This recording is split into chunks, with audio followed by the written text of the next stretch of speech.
Welcome to Better Edge, a Northwestern medicine podcast for physicians. I'm Melanie Cole, and joining me today is Dr. Melanie Stearns. She's a physician in physical medicine and rehabilitation at Northwestern Medicine's Marianjoy Rehabilitation Hospital, and she's here to tell us about transplant rehabilitation. Dr. Stearns, it's a pleasure to have you join us today. Thank you so much. And this isn't something that I think many providers know about. So can you tell us about the rehabilitation program at Northwestern Medicine's Marianjoy Rehabilitation Hospital that specifically is for transplant patients? Sure, absolutely. So our rehab program at Marianjoy is for patients who have had mostly liver, lung, and kidney transplants who might have had a more complicated course after surgery. So a lot of patients with transplants will be discharged straight home after their surgery, and they do pretty well. And then other patients have certain complications that make them pretty weak postoperatively and unable to safely return home after being in acute care. So what we offer at Marianjoy is actually a hospital-based rehab program where patients who have had complications that render them weak will come and stay with us for between usually 2 to 4 weeks as part of an intensive inpatient rehab program where they're getting usually between 3 and 4 hours of therapy a day. And that can include physical, occupational, speech therapy. We also work very closely with our psychologists, dietitians, and nurses in order to make patients stronger and basically more physically capable of going home. So a lot of times they come here and they're just working on their basic transfers, getting from their bed to the wheelchair or, taking short amount of steps, short amount of stairs. And it really takes some of these patients a couple of weeks to get the strength needed to really go home. And so our goal over those 2 to 4 weeks is to get them to the point where their balance and endurance and ability to do their basic self-care tasks is adequate for them to discharge home safely. So that's kind of a little bit about what we do for our transplant patients. And a lot of them do really well. And they get home safely. Just takes a couple of weeks of kind of that hospital-based rehab program. I also wanted to mention they're seen by a physician most days of the week. So someone like myself, a physical medicine and rehab physician, to kind of lead and coordinate the therapy program and manage any medical problems that come up when they're here, such as lab issues, new symptoms, or other complications that we work with the transplant team on. Well, I'd like you to expand, Dr. Stearns, on the transplant team and this multidisciplinary approach after surgery. How do you and your team work together with the patient's surgeon and that transplant team to coordinate care? And why is that ongoing communication so important for the patient? So we're at Marianjoy, which is out in the suburbs of Chicago, but we are seeing the patient daily. And so we will communicate with the team just to update them on how their patients are doing.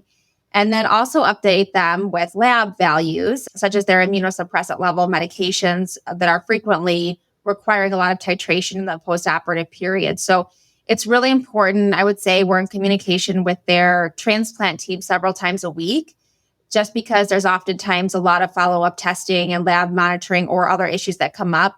And a lot of times we can take care of those types of problems at Marianjoy. And if they become more serious, then that sometimes causes them to be transferred back to Northwestern. But for the most part, the communication is so important so that we can tackle problems before they become bigger problems and kind of manage things at Marianjoy, make sure their labs are stable, make sure they're progressing well in their program, and also address a lot of their symptoms like pain and sleep and mood and bowel and bladder and those kinds of things that we do as rehab doctors. Well, I'd like you to expand a little bit, Dr. Stearns, on the type of rehab. You and I were talking off the air that it's not completely different than rehab for any surgery, really. But after a transplant, there are other things before they go home. There's medication management. You and I also discussed that a little bit. And then, of course, there's pain management and there's moving around, being able to do things, go to the bathroom by themselves. Tell us a little bit about what that comprehensive approach looks like. Right. So that comprehensive approach is really about all of the different therapy disciplines working together. So not only are they getting the physical therapy, occupational therapy, and speech therapy where they work one-on-one with therapists, but we're also bringing in the families to learn how to help care for the patient at home, how to motivate the patient. Nurses and physicians, we work on educating the patient on their medications, when they're taking them, why they're taking them, we provide a lot of education that's kind of in addition to what the transplant team does as well. There are so many different things that are required for transplant rehab. It's not just kind of getting them moving again, but also getting them used to living with their new organ and how that kind of works with all of the medications and follow-up needs. So we do a lot of education on the medications. We help kind of, coordinate their follow-ups and making sure they're plugged in for their follow-up testing with the transplant team. And we barely, like I mentioned, bring in the families to make sure that they're comfortable bringing the patients home, possibly assisting them with their basic self-care, their basic mobility. Although I will say most of our transplant patients go home totally independent after participating in our program. So they're able to do their basic ambulation, self-care, and those things independently, but usually need a little bit of help with family for the medications because it can be very complicated. It can be overwhelming for sure. And as somebody who just went through it, I see how overwhelming it can definitely be. What else would you like other providers to know about rehabilitation after transplant and how being a part of a world-class health system like Northwestern Medicine benefits transplant patients at Marianjoy Rehabilitation Hospital?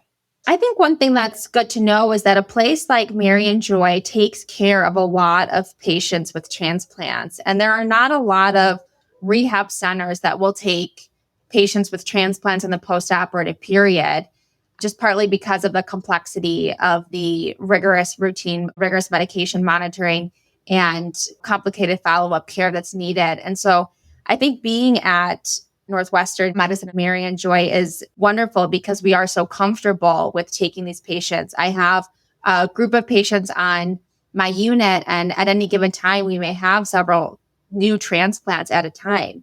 Our nursing staff knows how to educate regarding the medications, and our physicians are comfortable working with these patients. And I've developed relationships with the transplant teams down at Northwestern where we're really comfortable kind of talking to each other about any issues that come up really when they're undergoing rehab. It's really important work that you're doing, Dr. Stearns. Thank you so much for joining us today and for telling us about the transplant rehabilitation program at Northwestern Medicine's Marianjoy Rehabilitation Hospital. To refer your patient or for more information, please visit our website at breakthroughsforphysicians.nm.org/rehabilitation to get connected with one of our providers. That concludes this episode of Better Edge, a Northwestern Medicine podcast for physicians. Please always remember to subscribe, rate, and review this podcast and all the other Northwestern Medicine podcasts. I'm Melanie Cole. Thanks so much for joining us today.